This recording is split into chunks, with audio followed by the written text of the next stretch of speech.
Bonjour, ici Sébastien pour actualité-dvd.com et aujourd'hui je vais parler du film L'Apprenti Sorcier, version française de The Sorcerer's Apprentice en édition combo Blu-ray DVD de John Turteltaub avec Nicolas Cage, Jay Baruchel, Alfred Molina, Teresa Palmer et Toby Kebbell. C'est un film qui est distribué par Walt Disney. Alors qu'il n'est encore qu'un enfant, Dave fait la rencontre de Balthazar Blake, un sorcier au pouvoir extraordinaire qui lui apprend qu'il est le descendant de Merlin et que lui seul pourra éventuellement délivrer le monde des forces du mal. Devenu adulte, Dave étudie la physique et essaie d'oublier cette rencontre extraordinaire qui l'a évidemment traumatisé pendant sa jeunesse. Mais il est forcé de renouer avec son destin et de suivre l'enseignement de Balthazar lorsqu'il découvre que Maxime Horvat, un sorcier malicieux et particulièrement puissant, a l'ambition de ramener à la vie l'indomptable Morgana, la plus terrible de toutes les sorcières. L'Apprenti sorcier est comme on s'en doute un film rempli de magie au sens propre du mot. L'idée de base provient du court-métrage du même nom qu'on a pu voir dans le film d'animation Fantasia.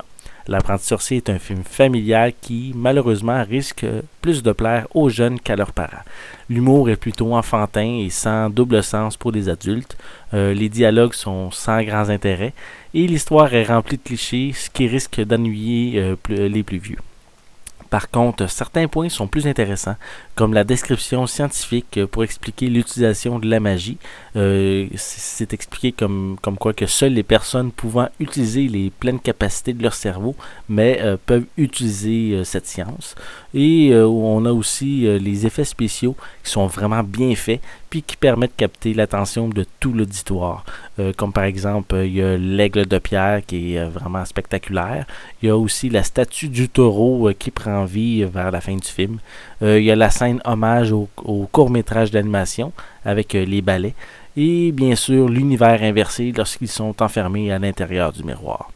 Une chose par contre que j'ai trouvé étrange, c'est la finale qui se situe en plein milieu de New York. Puis il n'y a aucune personne qui est visible à part les personnages principaux. Je trouve ça étrange parce que New York, c'est une des villes les plus peuplées de l'Amérique. Donc, je trouve ça étrange qu'il n'y ait personne où sont passés tous les gens qui sont dans les rues.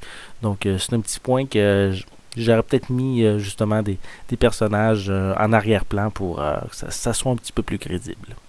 Le film est disponible avec des pistes sonores anglaises DTS HD 5.1, anglaise DVS stéréo et française 5.1 pour l'édition Blu-ray et anglaise, française et espagnole 5.1 et ainsi que anglaise DVS stéréo pour l'édition DVD.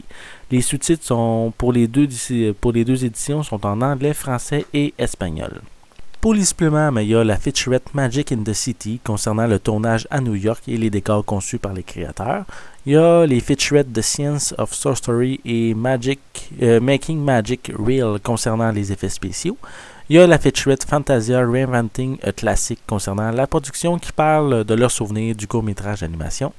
Il y a des featurettes concernant les costumes de Frank Stone, les poupées russes, le livre des sortilèges, les loups et les chiots du film et la vraie Rolls-Royce appartenant à Nicolas Cage qui est utilisée comme voiture de Balthazar.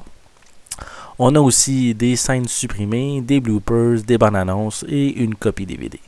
Finalement, L'Apprenti sorcier est un bon film familial pour les plus jeunes et un film correct pour les plus vieux. Toute la famille, par contre, s'ennuiera pas, mais les plus vieux risquent d'avoir quelques déceptions concernant les dialogues, aussi peut-être les clichés qui sont présentés dans le film. C'était Sébastien, je vous remercie et je vous souhaite un bon visionnement.